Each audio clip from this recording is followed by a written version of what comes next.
Good morning students. आज हम हिंदी व्याकरण के अंतर्गत उपसर्ग अध्याय का अध्ययन करेंगे। प्यारे बच्चों, उपसर्ग क्या है? तो उपसर्ग बच्चों शब्द संरचना की इकाई है।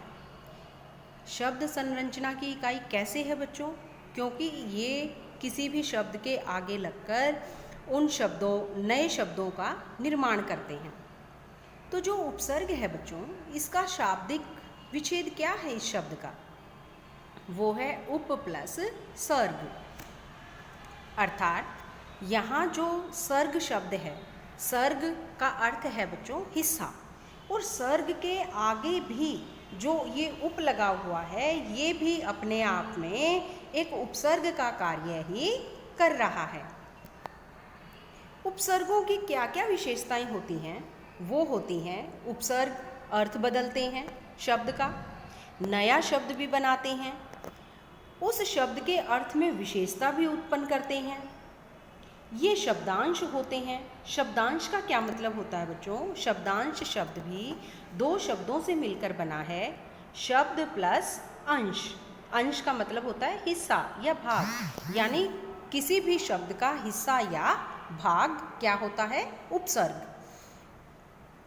फिर एक अन्य विशेषता और क्या है इसकी कि इनका अपना स्वयं का कोई भी स्वतंत्र अर्थ नहीं होता, बल्कि क्या करते हैं, ये किसी दूसरे शब्द के सहारे लगकर उनके अर्थ को व्यक्त करते हैं।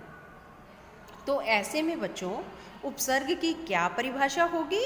वो होगी, उपसर्ग वह शब्दांश होता है जो किसी शब्द के आगे जुड़कर उसके अर्थ को बदलता है या उसमें विशेषता उत्पन्न करता है, वो उपसर्ग कहलाता है। जैसे कि उदाहरण देखिए बच्चों, उदाहरण के द्वारा आपको परिभाषा और भी अच्छी तरह से समझ आएगी। वो कैसे?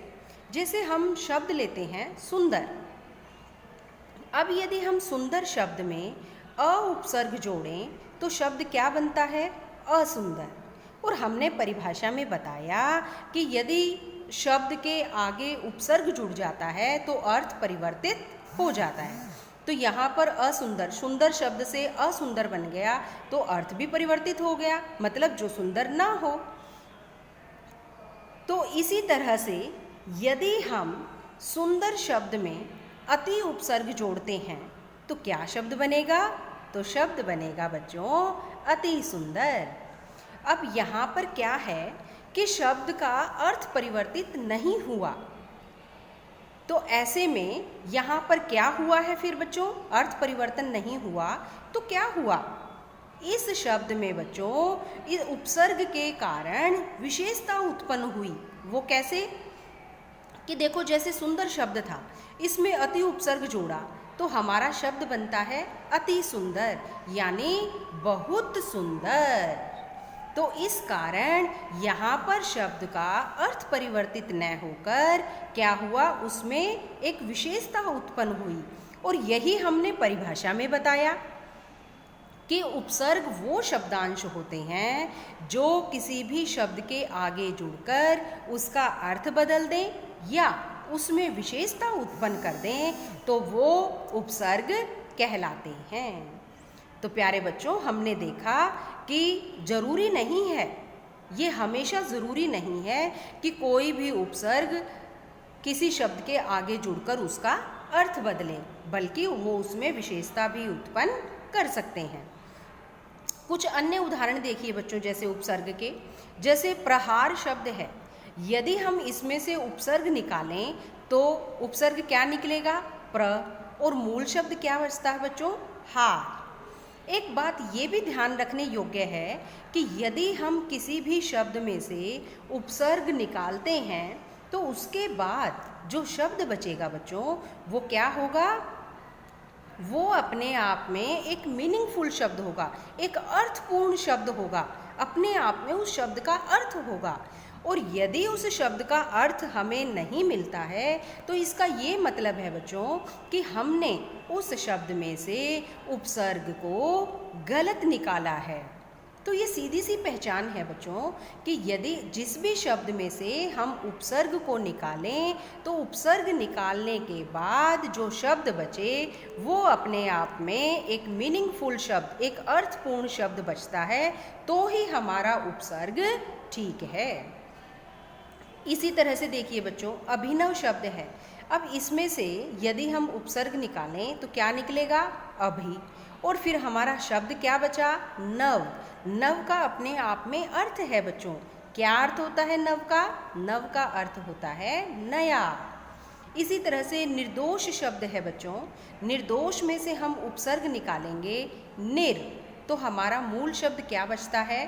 दोष, यानी जिसके अंदर कमियां हों। एक बात ये भी ध्यान रखने वाली है बच्चों, जो र ऊपर लगा हुआ होता है तो इसका मतलब वो आधा है, और आधा है तो हम जब उपसर्ग निकालते हुए उसे लिखेंगे, उपसर्ग अलग करते हुए लिखेंगे, तो उसको हम पूरा लगाकर नीचे हलंत कर देंगे। इसी तरह से नेक्स्ट उदाहरण देखिए बच्चों, अधर्म। अधर्म में से हम उपसर्ग अगर निकालें तो बचता क्या है? धर्म। तो धर्म अपने आप में एक मीनिंगफुल, एक अर्थपूर्ण शब्द है। नेक्स्ट बच्चों, उपसर्ग के भेद, यानी कितने प्रकार के उपसर्ग हम प्रयोग में लाते हैं हिंदी में, तो वो कौन कौन से हैं? वो है बच्चों संस्कृत के उपसर्ग, हिंदी के उपसर्ग, उर्दू के उपसर्ग, और उपसर्ग की तरह से ही प्रयोग होने वाले संस्कृत के अव्यय। तो पहले हम अव्यय के बारे में ही जान लें बच्चों। अव्यय क्या होते हैं? तो अव्यय वो अविकारी शब्द होते हैं जिनके रूप में लिंग वचन कारक के कारण कोई परिवर्तन नहीं आता, वो अव्यय कहलाते हैं। जैसे कि धीरे शब्द है बच्चों, इसको चाहे हम लिंग परिवर्तित करके देख लें, चाहे वचन के हिसाब से चेंज करके देख लें, चाहे कारक के हिसाब से देखें, तो इसमें कोई परिवर्तन नहीं आता। इनके उस शब्द के रूप में कोई परिवर्तन नहीं आता, और जब परिवर्तन नहीं आता तो फिर वो क्या है? अव्यय या अविकारी शब्द। अब संस्कृत के उपसर्ग देखें बच्चों, जैसे कि अनुराग, आमरण, आजीवन, इसी तरह से अनुकरण, अनुरूप, अज्ञान, अकाल। अब इन सभी शब्दों में से यदि हम उपसर्ग को निकालते हैं तो बचने वाला शब्द अपने आप में एक अर्थपूर्ण शब्द है। नेक्स्ट बच्चों, हिंदी के उपसर्ग। हिंदी के उपसर्ग जैसे अधपका, नीडर, अचेत, अकाज, अनहोनी, उजाड़, कुचाल, भरपेट, बहुत सारे हैं बच्चों। तो ये हिंदी के उपसर्ग हैं। नेक्स्ट है बच्चों उर्दू के उपसर्ग, जैसे कि कमज़ोर, हमसफ़र, बेइज्जत, कम अक्ल, खुशबू, बदनाम, ये सारे के सारे उर्दू के उपसर्ग हैं। और नेक्स्ट है उपसर्ग की तरह से प्रयोग होने वाले संस्कृत के अव्यय, जैसे कि बहिर्मुख, अंतर्राष्ट्रीय, अधः पतन। अब इनमें से भी यदि हम उपसर्ग को अलग करेंगे तो बहिर्मुख में से निकल जाएगा बच्चों बहिर, और मुख मूल शब्द हो जाएगा। अंतर्राष्ट्रीय में से निकलेगा अंतर मूल शब्द और अंतर उपसर्ग और राष्ट्रीय मूल शब्द। अधः पतन में से अधः उपसर्ग निकल जाएगा और बचेगा पतन।